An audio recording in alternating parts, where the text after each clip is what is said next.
राष्ट्रवादीचे नेते हर्षवर्धन पाटील मंत्री चंद्रशेखर बावनकुळेंच्या भेटीला आलेत। महसूल विभागातील एका सुनावणीनिमित्त ही भेट झाल्याचं कळतंय। याआधी भाजपच्या सहकार परिषदेमध्ये हर्षवर्धन पाटील उपस्थित होते।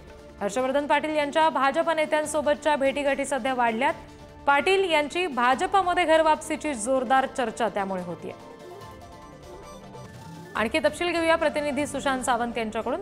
सुशांत, या भेटी दरम्यान नेमकी काय चर्चा झाली, काय बोलणं झालं, याबाबत काही तपशील समजू शकलेत का? रिद्धी, मागे आपण जर बघितलं असेल तर सहकार परिषद मुंबईमध्ये झाली होती। त्या सहकार परिषदेला हर्षवर्धन पाटील उपस्थित होते। त्यानंतर खऱ्या अर्थाने त्यांच्या भाजप पक्षप्रवेशाची चर्चा ज्या आहेत त्या सुरू झाल्या होत्या। त्यानंतर त्यांनी अनेकदा भाजपच्या विविध नेत्यांची भेट घेतली। आज देखील ते महसूल मंत्री चंद्रशेखर बावनकुळे यांच्या भेटीला त्यांच्या निवासस्थानी जे आलेले आहेत। मात्र त्यांना आपण विचारण्याचा प्रयत्न केला त्यावेळी ते म्हणाले की महसूल विभागातील एका सुनावणीच्या निमित्ताने मी महसूल मंत्र्यांना भेटतो असं त्यांनी सांगितलं। जरी सुनावणीच्या निमित्ताने भेट असली तरी देखील मागील काही महिन्यांपासून हर्षवर्धन पाटील भाजपमध्ये प्रवेश करण्याची शक्यता वर्तवली जात होती। तशा चर्चा सध्या राजकीय वर्तुळात सुरू आहे। त्यामुळे हर्षवर्धन पाटील नेमकं भाजपमध्ये प्रवेश करणार की फक्त चर्चाच राहणार हे बघणं महत्त्वाचं ठरणार आहे।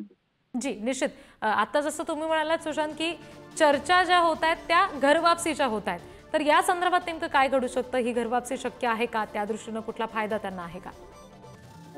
निवडणुकीच्या काळात खरं तर हर्षवर्धन पाटील यांनी भाजपची साथ सोडली आणि त्यानंतर राष्ट्रवादी त्यानंतर खऱ्या अर्थानं आपण जर राज्याचा निकाल जर बघितले असेल तर भाजपच्या बाजूने संपूर्ण विधानसभेचे निकाल आले आणि हर्षवर्धन पाटील यांचा देखील पराभव झाला। त्यामुळे कुठेतरी हर्षवर्धन पाटील जे आहेत ते भाजपमध्ये पुन्हा घरवापसी करणार का अशी चर्चा रंगली होती। कारण आता राज्यात 3 सरकार आहे 5 वर्ष आणि मुख्यमंत्री जे आहेत ते भाजपचे आहेत आणि महत्वाची खाती जी आहेत ती भाजपमध्ये आहेत। त्यामुळे याआधी काँग्रेस सोडून हर्षवर्धन पाटील भाजपमध्ये आले होते आणि त्यानंतर भाजपची साथ सोडून ते शरद पवार यांच्या राष्ट्रवादीमध्ये निवडणुकीच्या काळात गेले होते। मात्र आता पुन्हा एकदा हर्षवर्धन पाटील भाजपमध्ये येणार का हे बघणं महत्वाचं काम आहे। त्यांना आपण सातत्याने विचारण्याचा प्रयत्न करतोय। मात्र ते सांगतात की काही सुनावण्या महत्वाच्या आहेत, त्या सुनावणी संदर्भात मी आलोय। सध्या तरी भाजपमध्ये येण्याचा प्रश्नच नाहीये। मात्र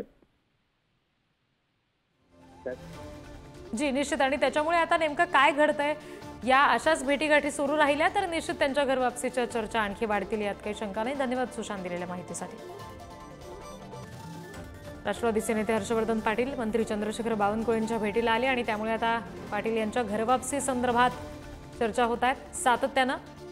भाजपच्या या काही कार्यक्रमांच्या निमित्तानं सुद्धा हर्षवर्धन पाटील तिथे उपस्थित असल्याचं आपण पाहिलं। मागे सहकार परिषदेसाठी सुद्धा ते आले होते।